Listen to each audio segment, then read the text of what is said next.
Everyone, आज हम discuss करेंगे कॉन्टिन्यूटी एंड डिफरेंशिएबिलिटी से एक्सरसाइज 5.1 क्वेश्चन नंबर 6। अब इस क्वेश्चन की हमें कॉन्टिन्यूटी चेक करनी है, तो फंक्शन कॉन्टिन्यूअस होगा या डिसकॉन्टिन्यूअस। इसके लिए सबसे पहले हमारे पास फंक्शन जो है दो पार्ट्स में ब्रेक हो गया, x इक्वल्स टू 2 पे ब्रेक हुआ है। 2 पे ब्रेक होना दैट मीन्स कि अब इस क्वेश्चन में हमें 3 केसेस डिस्कस करने। केस 1 हमारा बनेगा कि जब x की value less than equals to 2 है। केस सेकंड हमारा बनेगा जब x हमारा ग्रेटर देन 2 है। और केस थर्ड जो हम डिस्कस करेंगे, case third when x is equals to 2। अब देखो, हमें सबसे पहले डिस्कस करना है x less than equals to 2। जब हमारा x 2 या 2 के इक्वल या 2 से लेस है तो फंक्शन ने क्या वैल्यू अज्यूम की, f(x) is equals to 2x plus 3। पहले f(x) ही लिखेंगे हम। और जब यहाँ पर x ग्रेटर देन 2 है तो फंक्शन ने क्या वैल्यू अज्यूम करी, f(x) is equals to 2x minus 3। अब पहले इन दोनों केसेस को डिस्कस करते हैं, थर्ड थोड़ा डिफरेंट है, उसको बाद में करेंगे। अब देखो, हमें इंटरवल ये दिया हुआ x less than equals to 2, function f(x) हमारा इस इंटरवल के लिए 2x प्लस 3। अब इसमें चेक करना x less than equal to 2। अगर मैं इसको लाइन पे प्लॉट करना चाहूँ, ये 0, ये 1 और ये 2, मतलब x या तो 2 या 2 से छोटा होगा, दैट मीन्स इसके लेफ्ट में हम जाएंगे। तो इसी लाइन को इसके लेफ्ट में जाना, आप टिल कहाँ तक जा सकते हैं, माइनस इन्फिनिटी तक। तो x की वैल्यू माइनस इन्फिनिटी से 2 कुछ भी हो सकती है। तो इसी को मैं x less than equals to 2 लिखूँ, या फिर मैं यहाँ से अगर मैं इसको पढ़ूँ, देखो x की वैल्यू यहाँ से यहाँ तक कुछ भी हो सकती है ना, तो मैं इसको लिख सकती हूँ x माइनस इन्फिनिटी से 2 तक कुछ भी वैल्यू एज्यूम कर सकते हैं। तो x belongs to minus infinity to 2। और देखो अब यहाँ पर 1 इक्वल का साइन इंक्लूडेड है, तो हम इसको इंक्लूड कर लेंगे। अब बार बार हम ये नहीं लिखेंगे, हम इसके बारे में बात करेंगे, x belongs to minus infinities to 2। अब जब भी हम इंटरवल पे फंक्शन की कॉन्टिन्यूटी को देखते हैं तो उसके लिए हम करते क्या हैं, इस इंटरवल का आर्बिट्रेरी पॉइंट c उठाते हैं और इस c पॉइंट पर फंक्शन की कॉन्टिन्यूटी चेक करते हैं। अगर इस c पॉइंट पर हमारा फंक्शन कॉन्टिन्यूअस हो जाए तो हम ये कह देते कि अगर इस c पॉइंट पर हमारा फंक्शन कॉन्टिन्यूअस है तो इस इंटरवल के हर पॉइंट पर फंक्शन कॉन्टिन्यूअस होगा, क्योंकि ये c पॉइंट इस इंटरवल का कोई भी पॉइंट हो सकता है। हम आर्बिट्रेरी अपनी तरफ से उठा के चलें, c की वैल्यू हमारी 1, 2, 3, 4, 5, 100 कुछ भी हो सकती है। जैसे इंटरवल माइनस इन्फिनिटी से 2 है तो यहाँ पर c की वैल्यू हमारी -1000, -2000, -10,000, c की वैल्यू -5, -2, -2 कुछ भी हो सकती है। दैट मीन्स अगर हम इस c पॉइंट पर कॉन्टिन्यूटी प्रूव कर देंगे तो फिर हम कहेंगे कि इस इंटरवल के हर पॉइंट पर फंक्शन कॉन्टिन्यूअस है। तो इसके लिए क्या करेंगे, let c belongs to 0 to infinity be any arbitrary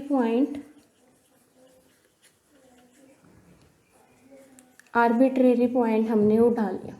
अब अगर ये आर्बिट्रेरी पॉइंट है तो अब इस पॉइंट पे हमें कॉन्टिन्यूटी चेक करनी है। कॉन्टिन्यूटी चेक करने के लिए हम अपनी 3 कंडीशंस देखेंगे। सबसे पहली कंडीशन, तो फंक्शन की वैल्यू हम फाइंड आउट करेंगे c पॉइंट पर, f एट c। तो f at c find out करने के लिए देखो f(x) हमारे पास है 2x प्लस 3, तो इसमें x की जगह हम पुट कर देंगे c। तो फंक्शन की वैल्यू हमारी कितनी आ गई, 2c प्लस 3।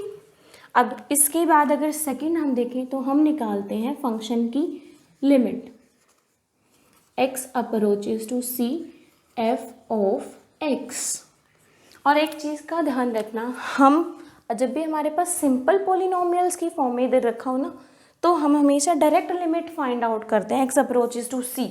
हम लेफ्ट हैंड लिमिट और राइट हैंड लिमिट बेसिकली वहाँ निकालते हैं जिन पॉइंट्स पर ब्रेक हो। जैसे यहाँ 2 पर ब्रेक है ना, तो हम केवल x इक्वल्स टू 2, इस वाले केस में लेफ्ट हैंड लिमिट और राइट हैंड लिमिट अलग अलग डिस्कस करेंगे।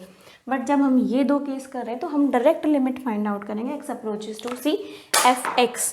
अब f(x) पुट कर दो, limit x approaches to c f(x) हमारा कितना था, 2x प्लस 3। यहाँ x को c से रिप्लेस करेंगे, ये हमारा आ गया 2c+3। अब देखो यहाँ से थर्ड कंडीशन हमें क्या देखनी होती है कि फंक्शन की लिमिट और फंक्शन की वैल्यू उस पॉइंट पर सेम होनी चाहिए, और यहाँ पर वैल्यू भी 2c+3 है और लिमिट भी हमारी 2c+3 आई। दैट मीन्स इस थर्ड कंडीशन अगर हमारी ये सेटिस्फाई हो गई है तो हमारा फंक्शन f क्या हो जाएगा, कॉन्टिन्यूअस किस पर, एट x इक्वल्स टू सी, और x इक्वल्स टू सी पर है, c इस इंटरवल का आर्बिट्रेरी पॉइंट था। दैट मीन्स कि हमारा ये फंक्शन f(x) इस इंटरवल के हर पॉइंट पर कॉन्टिन्यूअस होगा, और हर पॉइंट पर कॉन्टिन्यूअस है तो फिर हम इसको लिख सकते हैं f(x) is continuous for all x less than equals to 2, या तो ये लिखें या फिर लिखें for all x belongs to -∞ to 2। ये हो गया हमारा फर्स्ट केस। अब हम डिस्कस करेंगे second case. Second case x greater than 2। x greater than 2 पे फंक्शन हमारा था 2x - 3। अब ग्रेटर देन 2 है, इसको भी अगर हम डिस्कस करें तो अगर ये हमारा 0, ये 1 और 2, अब x की वैल्यू 2 से बड़ी, मतलब यहाँ 3 4 ऐसे जाएंगे, मतलब 3 के राइट में कहाँ तक जा सकती हैं, अब टिल इन्फिनिटी तक। तो अगर मैं यहाँ पढ़ूँ x ग्रेटर देन 2 होने का मतलब हम इसको ये लिख सकते हैं x belongs to 2 to infinity. x की वैल्यू इस इंटरवल में से कुछ भी हो सकती है। तो यहाँ अब हम x ग्रेटर देन 2 को पढ़ें या x belongs to 2 to infinity पढ़ें, दोनों चीज़ें हमारी सेम रहेंगी। और बार बार इसको ना लिखने की वजह मैं हर बार यही लिखूँगी कि x belongs to 2 to infinity. अब x बिलोंग्स टू हमने 2 टू इन्फिनिटी, इसको लिखें सेम चीज़ है। अब फिर से हमारे पास ये आ गया क्या, एक इंटरवल, और जब भी हम इंटरवल के पे कॉन्टिन्यूटी चेक करते हैं तो इस इंटरवल का एक आर्बिट्रेरी पॉइंट उठाते हैं। तो उसके लिए फिर से let c belongs to 2 to infinity be an arbitrary point. Arbitrary point हमने इस फंक्शन का उठा लिया, c इस इंटरवल से कोई भी आर्बिट्रेरी पॉइंट उठाया है। अब फिर से हम क्या करेंगे, इस c पॉइंट पर इस फंक्शन f(x) की कॉन्टिन्यूटी चेक करेंगे। अगर इस c पॉइंट पर हमारा फंक्शन कॉन्टिन्यूअस आ गया तो हम कह देंगे कि अगर c पर है तो हमारा फंक्शन इस इंटरवल 2 टू इन्फिनिटी के हर पॉइंट पर कॉन्टिन्यूअस फंक्शन हो जाएगा। दैट मीन्स कि फंक्शन फिर हमारा x ग्रेटर देन 2 पे कॉन्टिन्यूअस फंक्शन बनेगा। तो कॉन्टिन्यूटी चेक करने के लिए सबसे पहले हम क्या निकालेंगे, फंक्शन की value at point c point पे निकालें, x को c से रिप्लेस कर देते, 2c - 3, ये तो आ गई हमारी फंक्शन की value at point c। Second हम क्या निकालते हैं, फंक्शन की limit x approaches to c f(x), और इस केस में हमारी फंक्शन की वैल्यू कितनी है, 2x - 3। तो limit x approaches to c 2x - 3, और अब इसमें हम क्या करेंगे, x की जगह c पुट कर देंगे, इज इक्वल्स टू 2c - 3। अब फिर से हम यहाँ देखें तो फंक्शन की वैल्यू c पॉइंट पर भी 2c - 3 है, और फंक्शन की लिमिट c पॉइंट पर भी 2c - 3 है। दैट मीन्स कि limit x approaches to c f(x) is equals to function की वैल्यू एट पॉइंट c। ये हमारी क्या थी, थर्ड कंडीशन थी कॉन्टिन्यूटी के लिए। और अगर थर्ड कंडीशन भी सेटिस्फाई हो गई तो हम क्या कहेंगे, function f(x) is continuous at x equals to c, और इस c पॉइंट पे हमारा फंक्शन कॉन्टिन्यूअस हो गया। अब c पॉइंट पे कॉन्टिन्यूअस है, c हम इस इंटरवल का आर्बिट्रेरी पॉइंट लेके चले थे।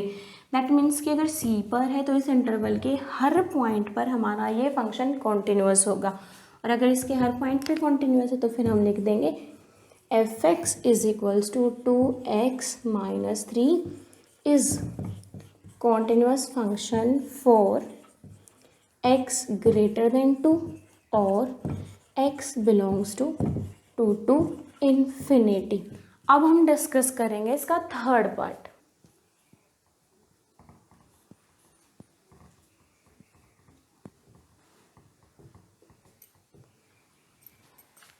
अब हम डिस्कस करेंगे थर्ड की। अब हम डिस्कस करेंगे case third, when x equals to 2। इससे पहले हमने दो केसेस किए थे। दो केसेस थे क्या?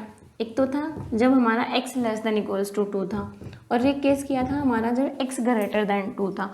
और इन दोनों केसेस में हम कह चुके थे कि हमारा फंक्शन f(x) कैसा है? कॉन्टिन्यूअस फंक्शन है। ठीक है। अब थर्ड केस हमने करना जब x 2 है। अब फंक्शन x इक्वल्स टू 2 पे कॉन्टिन्यूटी चेक करनी है। तो सबसे पहले तो हम क्या करेंगे? फंक्शन की वैल्यू देखेंगे क्या इस पॉइंट पर एग्जिस्ट करती है। तो हम निकालेंगे f एट 2। और अब देखो यहाँ पर हमारा 2 किस पार्ट में इंक्लूडेड है? इधर वाले में या इधर वाले में? इसमें लेस देन इक्वल टू का साइन मीन्स इक्वल टू का साइन, या तो 2 इस वाले पार्ट पे इंक्लूडेड है। मतलब x इक्वल्स टू 2 पे फंक्शन की वैल्यू कितनी है? 2x plus 3। लिख लेती हूँ मैं। जब x greater than equals to 2 है तो हमारा f(x) जो है वो कितना है? 2x plus 3। अब हम फंक्शन की वैल्यू निकाल कहाँ रहे हैं? इस 2 पॉइंट पे। तो इस फंक्शन में x की जगह 2 पुट कर देंगे। तो ये हमारा कितना आ जाएगा? 2 into 2 plus 3, that is 4 plus 3 is equals to 7। तो हमारी फंक्शन की वैल्यू 2 पॉइंट पर कितनी आ गई? 7। अब सेकेंड केस, अब हम यहाँ पर इसकी लिमिट चेक करेंगे। Limit x approaches to f(x) की ये हमारी एग्जिस्ट करती भी है या नहीं करती, ये चीज़ हमें चेक करनी है। अब इसको चेक करने के लिए देखो, मैंने आप लोगों को पहले ही कहा था जिस पॉइंट पर हमारा ब्रेक आएगा उस पॉइंट पे हम लेफ्ट हैंड लिमिट और राइट हैंड लिमिट को डिस्कस करेंगे। तो एक बार लेफ्ट हैंड लिमिट निकालेंगे, एक बार राइट हैंड लिमिट। पहले निकाल रही हूँ मैं left hand limit. Left hand limit निकालेंगे, that means limit x approaches to 2 minus f(x). अब हमें देखना है कि 2 माइनस मीन्स 2 के लेफ्ट पे, अगर इसको मैं यहाँ ड्रॉ करना चाहूँ, 2 मेरा ये है, 2 माइनस मीन्स इधर जाएगा। दैट मीन्स कि x की वैल्यू 2 या 2 से लेस है तो हमारा f(x) कितना है? x less than equals to 2 पे f(x) हमारा कितना? 2x plus 3। तो जब हम लेफ्ट हैंड लिमिट निकाल रहे हैं तो f(x) की जगह हम पुट करेंगे 2x plus 3। Limit x approaches to 2 minus f(x) is 2x plus 3। अब वैल्यू पुट कर दो, 2 इंटू 2 प्लस 3, ये हमारा फिर से कितना आ जाएगा? 7। दैट मीन्स हमारी लेफ्ट हैंड लिमिट तो 7 आ गई। अब हम फाइंड आउट करेंगे right hand limit. Right hand limit, right hand limit के लिए limit x approaches to 2 plus f(x). अब right hand limit 2 plus means हमारा क्या होगा? अगर ये 2 पॉइंट है, 2 प्लस मीन्स 2 के राइट पे इधर जाएंगे। दैट मीन्स कि x की वैल्यू 2 या 2 से बड़ी है, और जब 2 से बड़े वाला केस है तो फिर फंक्शन f(x) हमारा कितना है? 2x minus 3। तो अब जब हम राइट लिमिट निकाल रहे हैं तो यहाँ से x ग्रेटर देन 2 वाले केस से फंक्शन की वैल्यू लेंगे 2x minus 3। Limit x approaches to 2 plus और f(x) अब ये वाली लेनी है 2x माइनस 3। पुट कर देते हैं। x 2 को अप्रोच करा तो यहाँ पे x की जगह 2 पुट करेंगे। ये हमारा 2 into 2 minus 3, that is 4 minus 3 कितना आ गया? 1। और अगर अब हम देखें तो लेफ्ट हैंड लिमिट थी 7, राइट हैंड लिमिट हमारी आ गई 1। तो क्या लेफ्ट हैंड लिमिट और राइट हैंड लिमिट से एक दूसरे के इक्वल है? नहीं, क्योंकि ये 7 है और ये 1 है। लेफ्ट हैंड लिमिट और राइट हैंड लिमिट इक्वल नहीं है। दैट मीन्स हमारा क्या आ जाएगा? Limit x approaches to 2 f(x) does not exist। f(x) does not exist। और फंक्शन की लिमिट अगर इस 2 पॉइंट पर एग्जिस्ट नहीं की तो फिर हमारा फंक्शन कैसा हो जाएगा? Function is discontinuous function. Function is discontinuous function. तो यहाँ से हमने 3 केसेस किए थे। पहले 2 केसेस जब लेस देन इक्वल टू 2 का लेके चले थे, x ग्रेटर देन 2 लेके चले थे, तो हमारा फंक्शन कॉन्टिन्यूअस फंक्शन आ गया था। बट जब हमने इस ब्रेक पॉइंट 2 पे फंक्शन की कॉन्टिन्यूटी को चेक किया तो यहाँ हमारी लेफ्ट हैंड लिमिट और राइट हैंड लिमिट इक्वल नहीं आई और लिमिट्स इक्वल नहीं थी, तो हमारा फंक्शन फिर कैसा हो गया, फंक्शन डिसकंटिन्यूअस हो गया। That's all about question number 6।